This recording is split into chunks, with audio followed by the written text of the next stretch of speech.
Peristiwa G30 SPKI adalah ancaman disintegrasi yang disebabkan oleh perbedaan ideologi antara komunis dan Pancasila. PKI ingin ideologi Indonesia berubah menjadi komunisme. Selain itu, gagasan PKI untuk membentuk Angkatan 5 ditolak TNI AD karena pasukan sipil bersenjata sudah ada dalam wujud hansip, sehingga Angkatan 5 tidak efektif. Hal ini membuat hubungan PKI dan TNI AD menjadi tegang.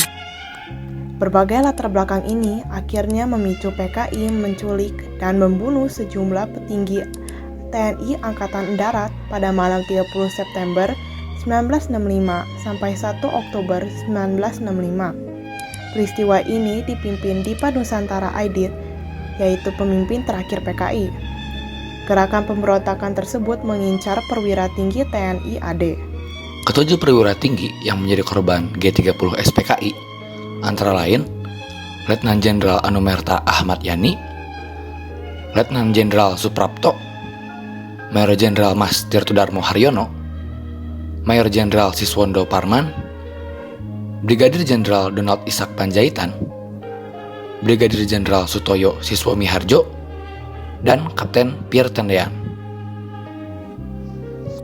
Puisi Lubang Pemisah, karya anonim. Sujud jasad pahlawan revolusi, mereka meregang karena disiksa. Ya, 7 orang yang naas, tapi kemudian dikenal sebagai pahlawan. Lubang buaya memisahkan 2 golongan.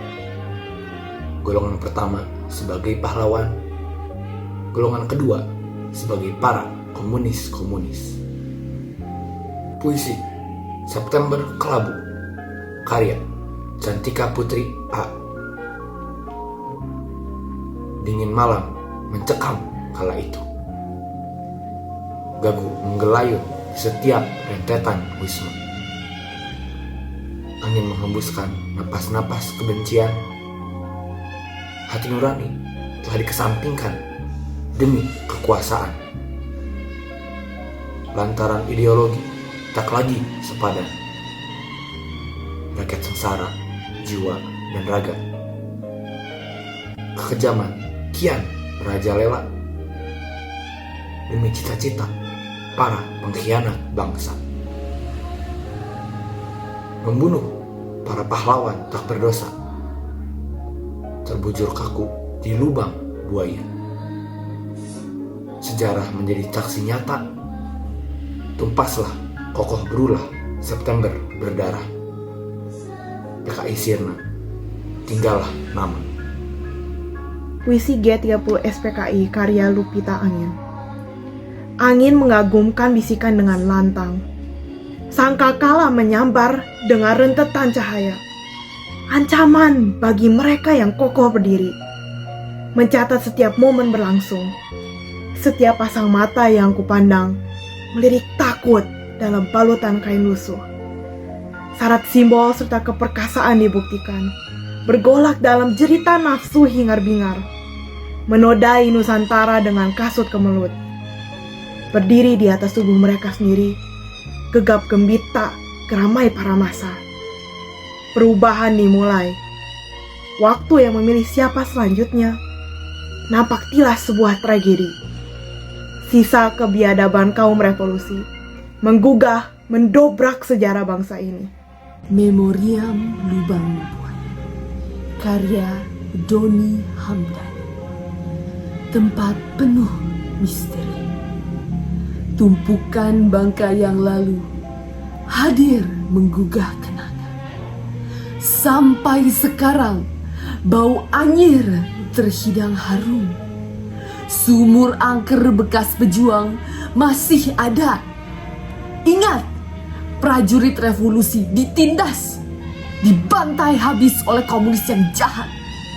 Memilih berontak akan disentak, memilih diam akan disergap, sampai akhirnya mati dibekuk. Perangilah setiap bentuk komunisme agar seimbang antara keadilan dan penyiksaan. kuat penuh semangat berkobar untuk menjanjikan bahwa hak harus hidup tidak seperti zaman dulu lagi. Lubang buaya, sejarah pertarungan menyedihkan. Peristiwa G30 SPKI menghancurkan struktur keamanan negara, menciptakan ketidakstabilan politik yang berkepanjangan, sehingga sejumlah kesatuan aksi massa pun segera terbentuk. Misalnya, Kesatuan Aksi Mahasiswa Indonesia atau KAMI yang memicu keluarnya Tritura. Terdesak Tritura dan KAMI, Presiden Soekarno memberikan surat perintah 11 Maret atau Super Semar yang dikeluarkan pada 11 Maret 1966 kepada Soeharto untuk memulihkan keadaan. Super Semar menjadi tonggak lahirnya Orde Baru. Setelah Soekarno lengser dari kursi kepresidenan, Soeharto menjadi presiden pada 27 Maret 1968. Pasca G30 SPKI, PKI dibubarkan oleh Soeharto. Akhirnya, sekarang kita dapat mengenang dan membanggakan jasa-jasa pahlawan yang tewas dan telah berjuang melawan gerakan G30 SPKI dengan memperingati Hari Kesaktian Pancasila pada tanggal 1 Oktober. Peringatan ini ditetapkan melalui surat keputusan Menteri atau Panglima Angkatan Darat Jenderal Soeharto pada 17 September 1966. Bangga dengan pahlawan, karya Ozzy V. Alandika. Aku bangga dengan para pahlawan, gagah berani dalam berjuang. Revolusi ternaung hingga ke awan, berani mati tidak sebagai pecundang. Aku bangga dengan para pahlawan. Berguling mereka berjuang di kubangan. Lubang buaya menjadi saksi pertumpahan. Sungguh 30 September berlumur kepedihan. Aku bangga dengan para pahlawan yang tidak gentar atas segala ancaman.